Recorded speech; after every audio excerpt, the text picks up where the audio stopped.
Hello, જય દ્વારકાધીશ મિત્રો. જો આજે ખમણ ઢોકળા ઘરે કઈ રીતે બને છે તે તમને બતાવીએ. 250 ગ્રામ ચણાનો લોટ લીધો છે અને તેમાં પાણી નાખી અને સરખી રીતે એડ કરતું જવાનું પાણી, અને લોટ સરખી રીતે હલાવતો જવાનો. જરૂર પ્રમાણે પાણી એડ કરતું જવાનું, અને લોટમાં જરા પણ ગાંગડી કે કઈ ના રહે તે રીતે તેને હલાવતું જવાનું અને મિક્સ કરતું જવાનું. એકદમ સરખી રીતે લોટ મિક્સ થઈ જાય, પાણી નાખીને સરખી રીતે હલાવાઈ જાય પછી તેમાં એડ કરવાનું છે મીઠું, ખાંડ અને લીંબુના ફૂલ. આ ત્રણેય વસ્તુ તેમાં એડ કરવાની અને પછી તેને એકદમ સરખી રીતે મિક્સ કરી અને હલાવતું રહેવાનું. ત્રણેય વસ્તુ એકદમ સરખી રીતે તેમાં મિક્સ થઈ જાય ત્યાં સુધી તેને હલાવતું રહેવાનું. જરા પણ લોટમાં ગાંગડી ન રહે તે રીતે તેને હલાવતા રહેવાનું. જોઈ લ્યો, જરૂર પડે તો પછી તેમાં પાણી એડ કરવાનું અને તેને સરસ રીતે મિક્સ થઈ જાય એટલે પછી આપણે એમાં એડ કરવાનું છે સોડા. તમે તેમાં સાજીના ફૂલ કે ટાટા સોડા બેમાંથી કોઈ પણ એક યુઝ કરી શકો. અમે આમાં સાજીના ફૂલ નાખેલા છે, તમે ટાટાના સોડા પણ વાપરી શકો. તે એડ કર્યા પછી તેને એકદમ સરસ રીતે હલાવવાનું છે અને એક જ ડિરેક્શનમાં હલાવવાનું છે. જોઈ લ્યો, સોડા એડ કરશો એટલે તેમાં એકદમ સરસ રીતે ઉભરો આવશે. પછી તેને સતત હલાવતા રહેવાનું છે. એકદમ ઉભરો આવી જાય ત્યાં સુધી તેને હલાવવાનો છે. લોટમાં એકદમ ઉભરો આવી જાય ત્યાં સુધી તેને હલાવી પછી તેને એક પ્લેટમાં કાઢી લેવાનું છે. પ્લેટમાં જરૂર પૂરતો લોટ નીકળી જાય. અડધી પ્લેટ જ તેને ભરવાની છે, કેમ કે પછી તે ફૂલાઈને આખી પ્લેટ થઈ જશે. એટલે અત્યારે તેમાં અડધી પ્લેટ જ ભરવાની છે.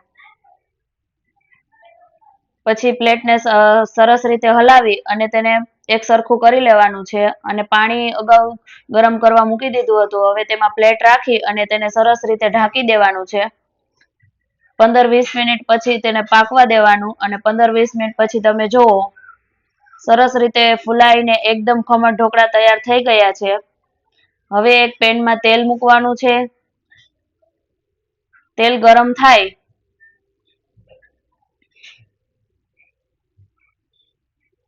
ચાલો, તો તેલ હવે ગરમ થવા આવ્યું છે. એટલે તેલ ગરમ થાય એટલે પછી તેમાં રાઈ એડ કરવાની છે.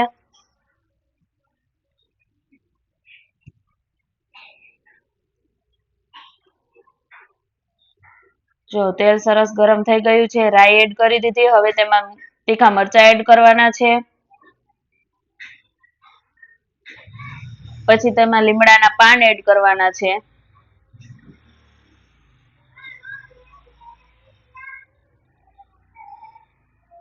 એ ત્રણેય વસ્તુનો વઘાર થઈ જાય પછી તેને થોડી વાર માટે પાકવા દેવાનું છે.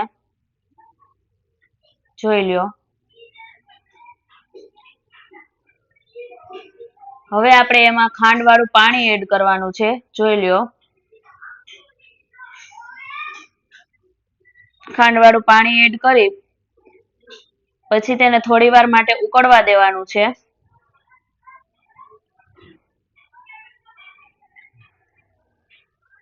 ત્યાં સુધી આપણે આપણા ખમણ ઢોકળાના એકદમ પીસ તૈયાર કરી લઈએ.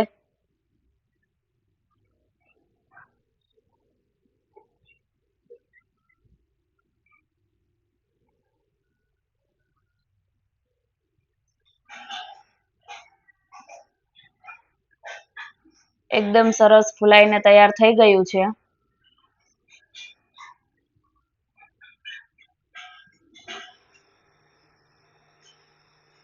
પીસ તૈયાર થઈ ગયા છે. જોઈ લ્યો. બન્યું છે ને એકદમ સોફ્ટ. હવે આપણે જે વઘાર કર્યો છે તે પાણી એમાં એડ કરી લઈએ.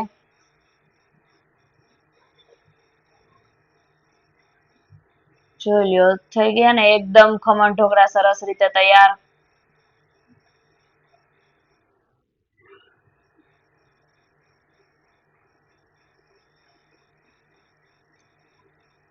જોઈ લ્યો, થઈ ગયા આપણા ખમણ ઢોકળા તૈયાર. અમારા આવા વિડીયો જોવા માટે લાઈક, શેર અને સબસ્ક્રાઇબ જરૂર કરજો.